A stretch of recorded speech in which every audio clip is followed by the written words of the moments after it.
Water यायला चालू केलं पण गड खूपच असा मोकळा वाटत नाही, कोंडल्यासारखं वाटतंय.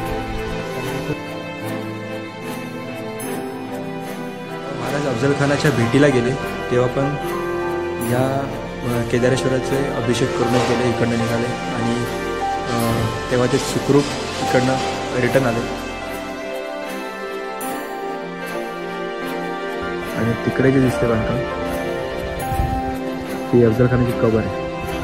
ते बघा तिकडे आता जी खुल्ली पडली आहे ती.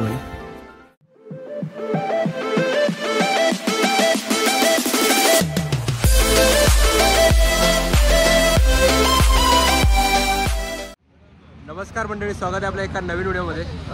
विरारला आहे, दिवाळीचा पहिला दिवस आहे. सकाळची पहिली आंघोळ झाली आणि आज रात्रीच म्हणजे आता 12 वाजलेत आणि आम्ही आहेत चंदनसरला विरारला. तर हे 4 जण आहेत, मी 5वा आणि आपले ड्रायव्हर दादा हे 6वे.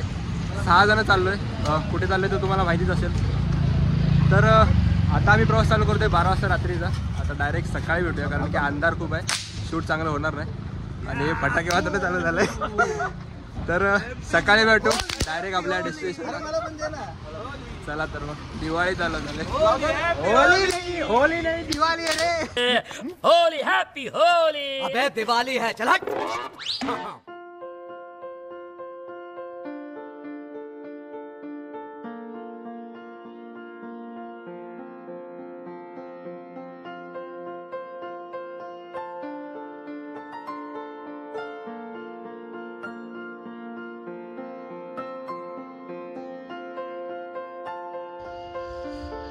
नमस्कार मंडळी, आता आपण पोचलो आहे प्रतापगडच्या या पार्किंग खोली वरती. बुरुज दिसतोय बघा, पार्किंग झालंय तिथे. आणि आता खूप थंडी लागते इकडे. आम्ही थोडासा आता चेंज करतो, फ्रेश होतो आणि मग वरती जातो बुरुजाकडे. 6 वाजता ओपन होतो गड. 6 वाजले जातात जस्ट. तर आता आम्ही निघतो. थोडं खूप थंडी लागते.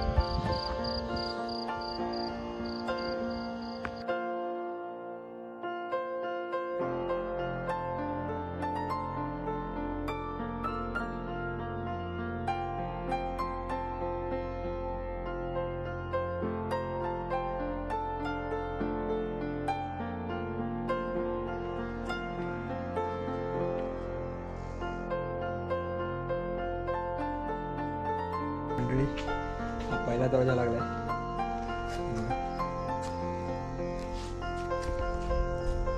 आपण गोमुखी प्रवेशद्वारच आहे. इथून दरवाजा नवीन बसवलेला दिसतोय बघा. इथून आतमध्ये शिरूया.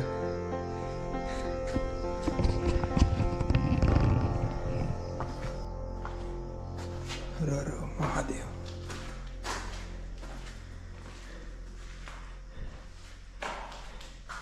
हे बघा इथे या ज्या देवड्या आहेत हे मोठ्या आहेत. आणि इथे बघा एक मला वाटतं झेंड्याचं स्टँड वगैरे. आणि ही आपली एक तोफ आहे, इथे ठेवण्यात आली आहे संवर्धन करून. इथून आतमध्ये गेल्यावर हे काम चालू आहे. ही तोफेची ती जी गाडी आहे, स्टँड आहे ते इथे ठेवलं आहे. आणि हा वरती जाण्याचा रस्ता आहे वरती. आणि इकडे उत्खननाचं काम चालू आहे, बरंच काम चालू आहे. समोर दिसतो तो झेंडा बुरुज आहे, तिकडे जायचं आहे. हे बघा या साईडला मागे तिकडे मंदिर वगैरे आहे, ते पण आपल्याला फिरायचं आहे. दरवाजाच्या इथूनच त्याच्या साईडून जो रस्ता वरती जातो आहे या साईडला, तिकडनं आपण वरती जाऊया मंदिराकडे वगैरे. शेवटला आपण झेंडा बुरुज फिरू जो पाठीमागे दिसतोय. सगळीकडे काम चालू आहे. गडावरती लोकवस्ती जास्त दिसते मला तरी बाकीच्या किल्ल्यांपेक्षा. सिंहगडावर तसं झालं आहे, सिंहगडावरती पण खूप आहे लोक. हे बघा इथे अजून एक दरवाजा आहे, माकडं आहेत. या साईडला अजून एक दरवाजा आहे, हा एक बुरुज आहे मध्येच. तिकडे जाऊया आपण इथून.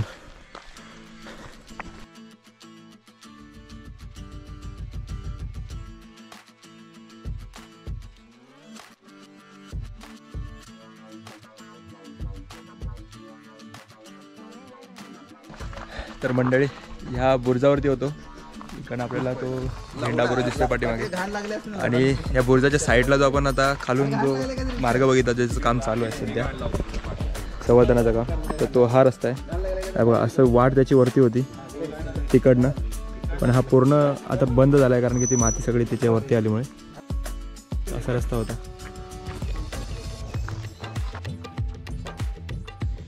या बुरुजाच्या साईडला जो बघा एक टाकी आहे, भरली नाही, मला वाटतं कुठेतरी लिकेज आहे. ह्याच्यातलं पाणी वापरतात मला वाटतं पिण्यासाठी, कारण की तिथे ते आणणी लावले काढण्यासाठी पाणी काढण्यासाठी. हा एक रस्ता इकडनं वरती जातो आहे आणि बुरुजावर वरती आल्यावरती डाव्या हाताला हा एक पण वरती जातो हॉटेलकडून. तर इकडनं आम्ही एका साईडनं फिरत येतो त्या साईडून.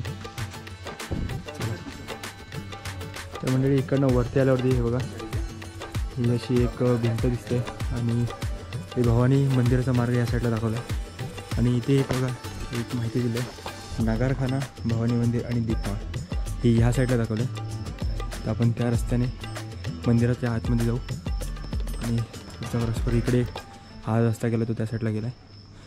अजून हॉटेल वगैरे काय ओपन झाले नाहीत कारण की मला वाटतं आम्ही खूप लवकर आले, अजून कोण जास्त आले पण नाहीत. बरं आहे आमच्यासाठी. हा मंदिराचा एंट्रन्स आहे हे बघा.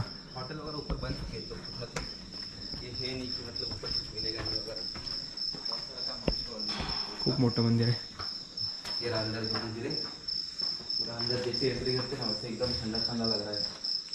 पुण्याला चारही बाजून ही भिंत तटबंदी केली.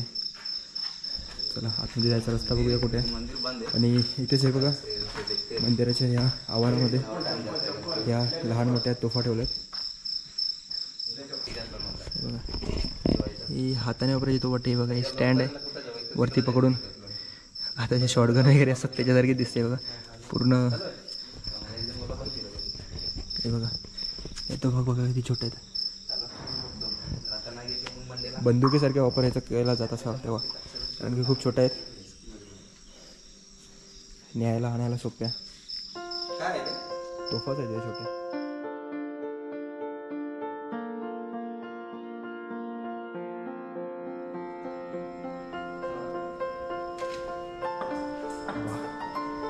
पूर्ण दगडी बांधकाम दिसते, थंड वातावरण आहे.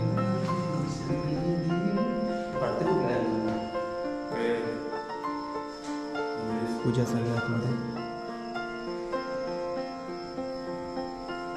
मंडळी या मंदिराच्या गाभाऱ्याच्या समोरच बघा ही सरसेनापती खंबीराव मोहित्यांची तलवार इथे ठेवण्यात आली आहे.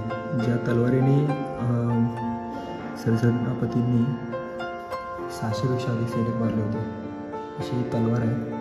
आतमध्ये जायला परवानगी नाही त्याच्यामुळे आतमध्ये जात नाही आम्ही.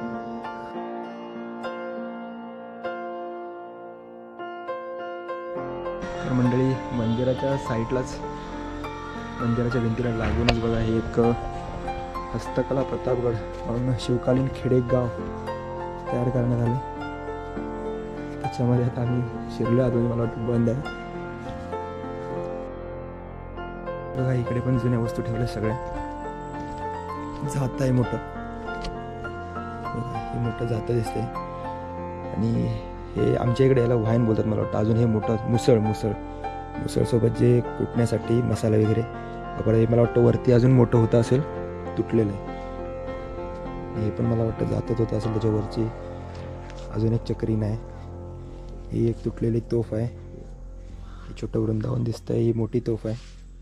इथे असं हे लावण्यात आलं आहे बघा विलेज. आणि हे मॅप आहे प्रतापगडचे युद्ध. खानाचा मार्ग, खान कुठून आला, वाईच्या तळाकडे, तळ कुठे पडलेला होता, आदिलशाही सेनेचा मार्ग रोखण्याची व्यवस्था, पळून जाणारे, परत हे प्रतापगड, बहिर्जी कुठे होते, भेटीची जागा कुठे होती, सगळी माहिती याच्यात दिली आहे या नकाशामध्ये. याचा फोटो मी तुम्हाला दाखवतो डिटेलमध्ये, तुम्ही पॉज करून बघा. तर मंडळी हा झेंडा इथे लावला आहे मंदिराच्या समोर. आणि या 2 दीपमाळा आहेत, खूप मोठ्या दीपमाळा आहेत बघा. 2 आहेत.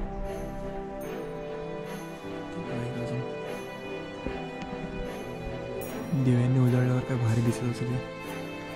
आणि हे पूर्ण मंदिर आहे, खूप मोठं मंदिर आहे. पुढच्या साईडला हे जे आहे तिकडे जायला आपल्याला परमिशन नाही, कारण की तिथे तलवारी वगैरे काय मला वाटतं मेन एंट्रन्स हा असेल, कारण की गेट सगळेच बंद आहेत बहुतेक.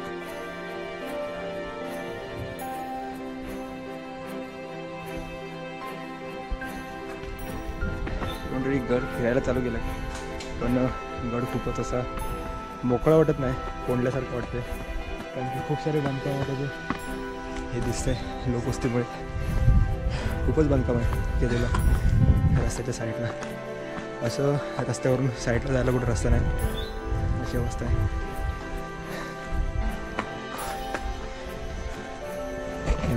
रस्त्याच्या साईडूनच घर वगैरे सगळं,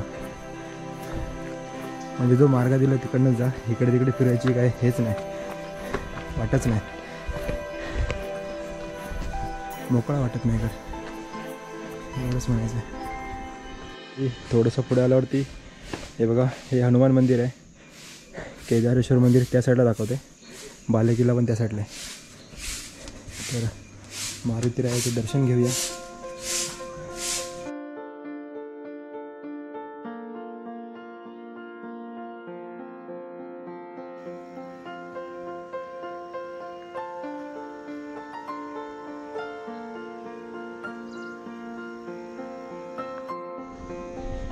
ह्या दरवाजातून वरती आल्यावरती एक बोर्ड दिसतं, केदारेश्वर मंदिर सदर आणि तटबंदी ह्या साईडला आहे. केदारेश्वर मंदिर दिसते ह्या साईडला.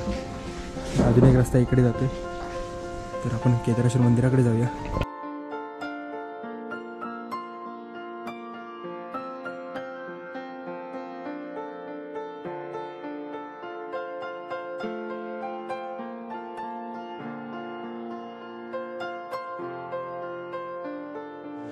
हे मूळ मंदिर आहे, गाभारा.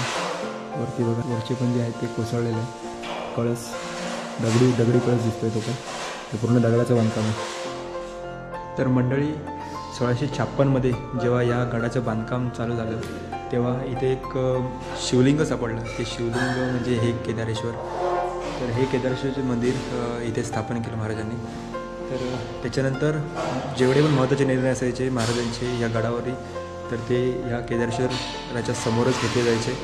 आणि जेव्हा महाराज अफजलखानाच्या भेटीला गेले तेव्हा पण या केदारेश्वराचे अभिषेक करूनच गेले, इकडनं निघाले. आणि तेव्हा ते सुखरूप तिकडनं रिटर्न आले असं सांगण्यात येतं.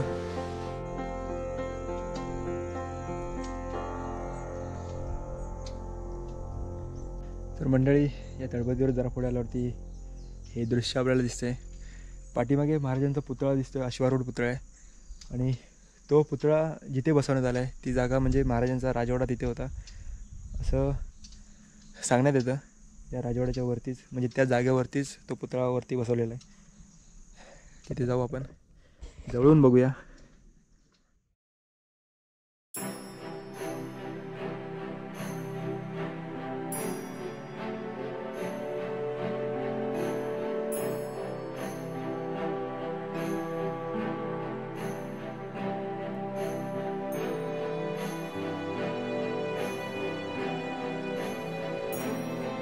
त्याच्या साईडलाच हे एक छोटंसं दत्त मंदिर आहे. दत्त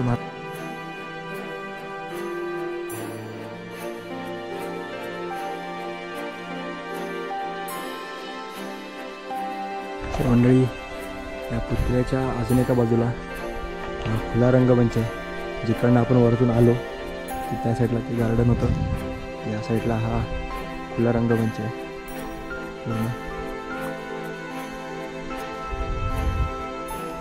गार्डनिंग मस्त केलं.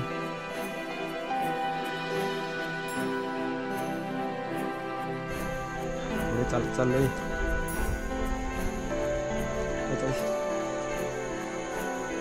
छोटंसं तळ दिसतंय इथे, छोटासा डबका आहे. हा रस्ता अजून पुढे चाललाय. इथेही बसण्यासाठी वगैरे जागा बनवली आहे असं दिसतंय. आणि ह्या तटबंदीला आहे बघा, इथून हा छोटासा बुरुज आहे, ह्यालाही खाली जाण्याचा दरवाजा आहे. हा बघा तिकडनं दिसला मला. बघा खाली रस्ता आहे का, याचा बघा रस्ता बंद केलाय का, बंद नाही आहे. नाही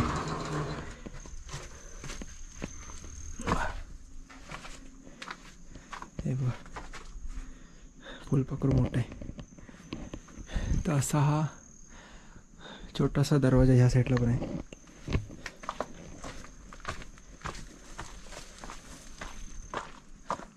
आणि ही पण तीच गत आहे. इकडनं खाली दरीच आहे, छोटासा रस्ता इकडनं जातो आहे, इकडनं वरती येणं जाणं कठीण आहे. आणि मित्रांनो ही फुलं तुम्ही ओळखली असाल, हे बघा ही कारवीचीच फुलं आहेत.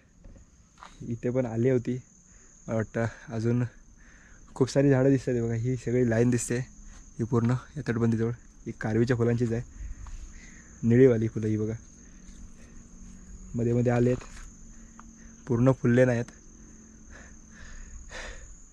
ती कारवी आता नॉर्मलच वाटायला लागले, आता सगळीकडे बघायला भेटते. पण ही 7 वर्षांनी एकदा फुलणारीच कारवी आहे. टोपली कारवी जी लोणावळ्याला आलेली ती कारवी वेगळी, टोपली कारवी त्याला बोलतात. आणि ही जी कारवी आहेत ही 7 वर्षांनी एकदा, टोपली कारवी दरवर्षी येतात, तर ही 7 वर्षांनी एकदाच फुलतात कारवी अशी आहेत. आता एकदा ही फुलली तर हे झाड मरून जाणार, 7 वर्षांनी परत ते इकडे येईल आणि त्याला फुलं येतील, 7 वर्षांनीच फुलं येतील, असा तो प्रकार आहे. तर ते ह्या दरवाज्यातनं परत वरती जाऊया. तर इकडचा चोळ दरवाजा बघून परत पुतळ्याजवळ चाललो आहे. पुतळ्याच्या बाजूला जे दत्त मंदिर आहे त्या दत्त मंदिराच्या बाजूलाच विश्रामगृह आहे, हे बघा इकडनं दिसतंय. त्या विश्रामगृहाजवळूनच आता आम्ही खाली उतरतो. ते दत्त मंदिर, हे विश्रामगृह, आणि इथून आता मी खाली जातो आहे. कौशिक वगैरे कुठल्या साईडून गेले काही समजत नाही, पण मी जातो आता इथनं खाली. तर मंडळी विश्रामगृहाच्या जरासं खाली उतरल्यावरती बघा वरती विश्रामगृह दिसते, या साईडून जरासं खाली उतरल्यावरती ही एक छोटीशी विहीर आहे. पाणी एकदम निवळ आहे, निवळ म्हणजे एकदम क्लिअर पाणी आहे. हे बघा खालचा तळ दिसतोय, जास्त खोल नाही, छोटीशीच आहे, पण पाणी चांगलं आहे असं बोलू शकतो. हे बघा मध्येच खाली छोट्याशा जागेत आहे विहीर. तर ते सगळेजण गेले तटबंदीवरनं फोडून. मी बघतो इथून रस्ता आहे का, नाही तर मी पण तिकडनं जातो. आणि हे रानातून जावं लागते मला, एकटाच आहे. हे काठी बघा कसली घेतली आहे. रानातून जाताना काठी हातात घेणं खूप गरजेचं आहे, पुढे काही असू शकतं. त्याच्यामुळे मला वाटतं इथे काही नाही पुढे. हे बघा ही वाट सरळ तिथूनच चालले, पूर्ण रानातून खाली काही दिसत नाही. ही तटबंदी तिकडनं कौशिक वगैरे तिकडे पोचलेत दिसतोय कौशिक. तर आपल्याला पण तटबंदीवरनंच जायला पाहिजे. खाली येण्यात पुढे जाऊ शकतो, पण रान खूप वाढलं आहे आतमध्ये, एवढी पण रिस्क नको घ्यायला. थोडासा प्रयत्न केलेला आतमध्ये यायचा, पण पुढे खूप रान आहे. ते इकडनं मागे फिरूया, तटबंदीवरनं जाऊया, ते बेस्ट आहे. कसं तटबंदीवरनं गेलो ना तर आतमधल्या काही जागा छोट्या मोठ्या गोष्टी असतात त्या राहून जातात. तटबंदीवरनं जेवढं दिसेल तेवढं आपण बघतो. पण आता जशी की ही विहीर तटबंदीवरनं दिसत नाही, कारण की ही खाली आहे विश्रामगृहाच्या. तर आतमध्ये उतरल्याशिवाय ती आपल्याला समजणार नाही. वरून बघून गेलो तर खूप साऱ्या गोष्टी राहून जातात. म्हणून जरा मी आतमध्ये फिरण्याचा प्रयत्न केला होता, पण पुढे काय आता रस्ता नाही, त्याच्यामुळे मागं चाललो आहे. आणि ह्या विश्रामगृहाच्या मागच्या साईडला बघा एक पडझड झालेली वास्तू दिसते. ही वास्तू कसली काही समजत नाही, आणि खूपच घाण करण्यात आलं इथे. बघा सगळा कचरा इथेच टाकलेला आहे. ही कोणती वास्तू आहे समजण्यास काय मार्ग नाही. हे बघा, हा रस्ता आता इथे बनवण्यात आला आहे. तटबंदीच्या साईडून मोकळा गेला आहे तटबंदीला, हे झाडाझडपातून. तर मंडळी आता आपण बघा तिकडनं फेरी मारून आता आपण पोचलो आहे. तिकडे विश्रामगृह आहे आणि त्याच्या बाजूनं ही तटबंदीची वाट साफ केलेली. त्या विश्रामगृहाजवळनं पण मी येऊ शकलो असतो, पण मला माहिती नाही पुढे कुठपर्यंत साफ केलं. त्याच्यामुळे मी परत तटबंदीवरनं आलो पुढे. तर हा आहे यशवंत बुरुज, हा यशवंत बुरुज आणि या खालून तटबंदी जाते ही परत त्या झेंडा बुरुजाकडे. तर आता इथनं या बुरुजामधून खाली उतरूया. ह्या बुरुजावरती आलो आहे. तिथे एक तळं दिसतं आहे, छोटं बांधीव आहे, बांधलेलं आहे.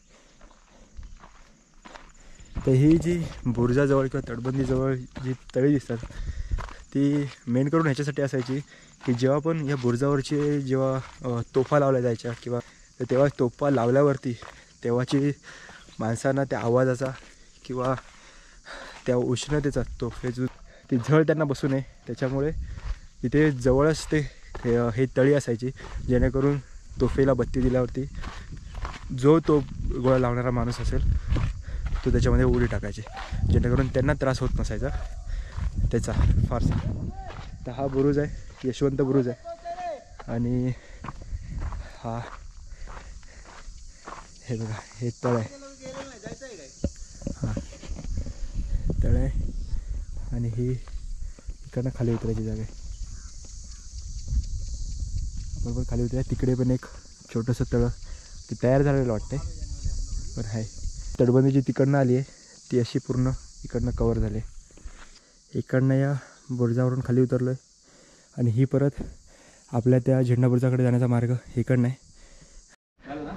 तर मंडळी ह्या तटबंदीच्या खाली चाललो आहे. दसरा टप्पा झेंडा बुरुजाच्या खाली हा काम चालू आहे. आणि ही दोन तटबंदीच्या खुली जागा आहे. तटबंदीला डबल सुरक्षा आहे ही, ह्या एक तटबंदीची आणि हा मेन बुरुज आहे हा वाला. आणि ही त्याला संरक्षण आहे ह्या भिंतीचं, म्हणजे डायरेक्ट जर तोफगोळा बाहेरून पडला तर तो पहिला ह्या भिंतीला पडतो आणि त्याच्यानंतर ह्याला जी जावायची ह्याला होते, पण त्याच्या आधी पहिलंही ही भिंत फुटावी लागते. हे बघा इथे नवीन बांधकाम दुसरं बांधकाम दिसतं, वेगळं दिसतं हे बघा मध्ये. हां ते बांधलेलं आहे हे बघा. इकडनं आता ब्लॉक झाला आहे, सगळं काम चालू आहे, त्याच्यामुळे वरती जाऊया.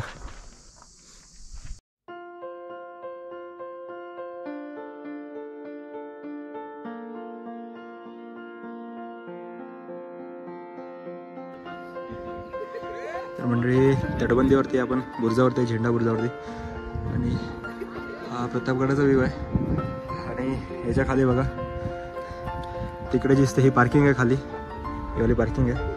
आणि तिकडे जे दिसते बांधकाम ती अफजल खानाची कबर आहे. ते बघा तिकडे आता जी खुल्ली पडली आहे ती वाली ती अफजल खानाची कबर आहे.